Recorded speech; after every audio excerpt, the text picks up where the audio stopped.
Have you noticed that we Italians always squeeze in some tiny little words when we speak?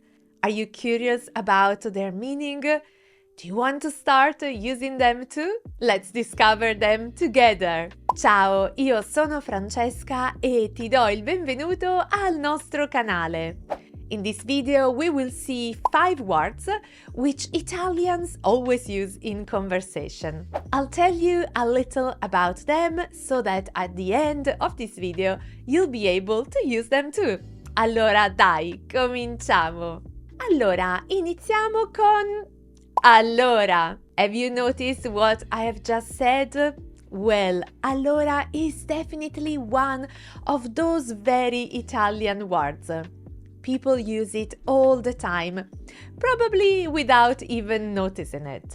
It's definitely always used as an opening, like in English, so or well. When you need a couple of seconds to think, you can also do that with Allora. You can also use it to pick up a conversation. Allora, cosa mi stavi dicendo? So, what were you telling me? But there are more meanings to it. For example, you can say E allora? And so what? Or Allora! When you want to show irritation. Or if you are a little curious, you can say Allora. For example, if your friend went on a date last night and you want to know how the date went, you can look at your friend and say Allora? So? Okay, another word Italians always use is dai. Dai is primarily meant to encourage someone in a similar way to the English come on. You can use dai in so many circumstances.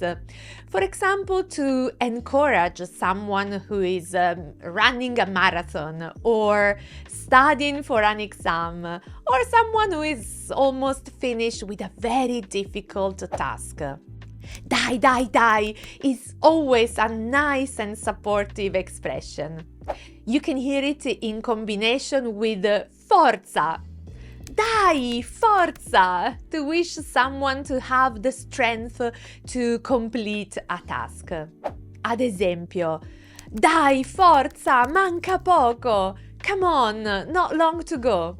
However, like allora, the context and the scenario can change the meaning of dai.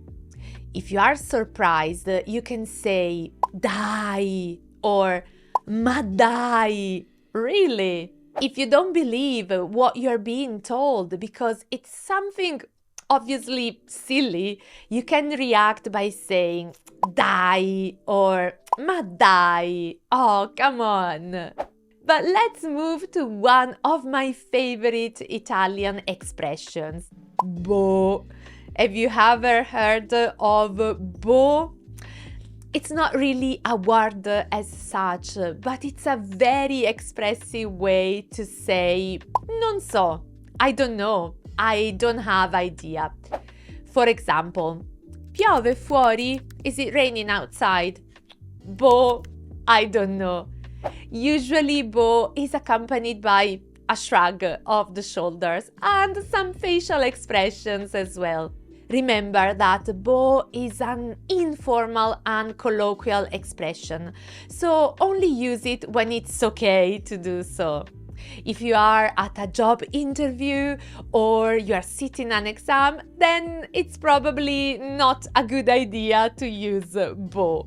The next word is a word I had never really thought of until my students told me how much they like it. I'm talking about figurati. Have you heard of figurati before?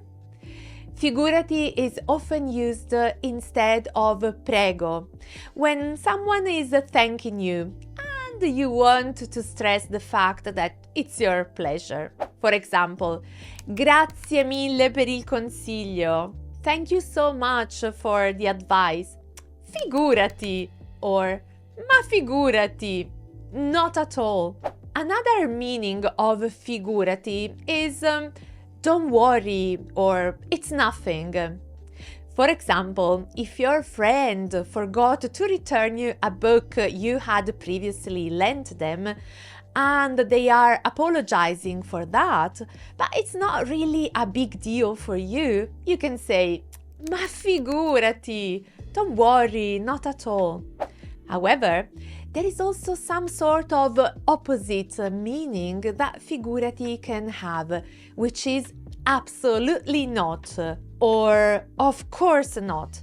As always, the context and the intonation makes it clear that it's the case. Imagine this situation, or indeed this question. Ti sei alzato alle 5 per studiare? Did you wake up at 5 a.m. to study? And you obviously didn't, and you think it's a little bit crazy to wake up at 5 to study, then you can reply by saying, ma figurati, of course not. Okay, we have started this video with a very Italian word, allora, and we are finishing with another great Italian one, magari.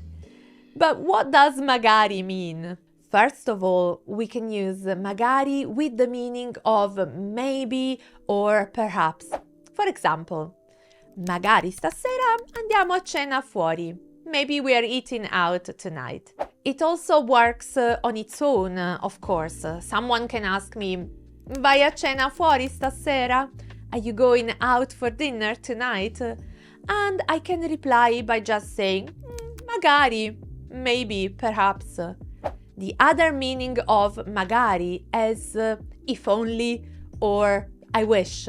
I could say, for example, magari avessi un cagnolino. If only I had a puppy. Again, it can also be used on its own. If someone were to ask me, hai un cagnolino, Francesca? Do you have a puppy, Francesca? And I don't, but I really would like to. I can reply by saying, magari, I wish, if only. Okay, in this video we have seen 5 words or expressions which you can easily include in your Italian. We have seen allora, dai, boh, figurati and magari. Quale userai da oggi in poi? Which one are you going to use from today onwards? Allora, è tutto! If you have enjoyed this video, don't forget to like it and subscribe to our channel to keep on learning with Coffee Break Italian.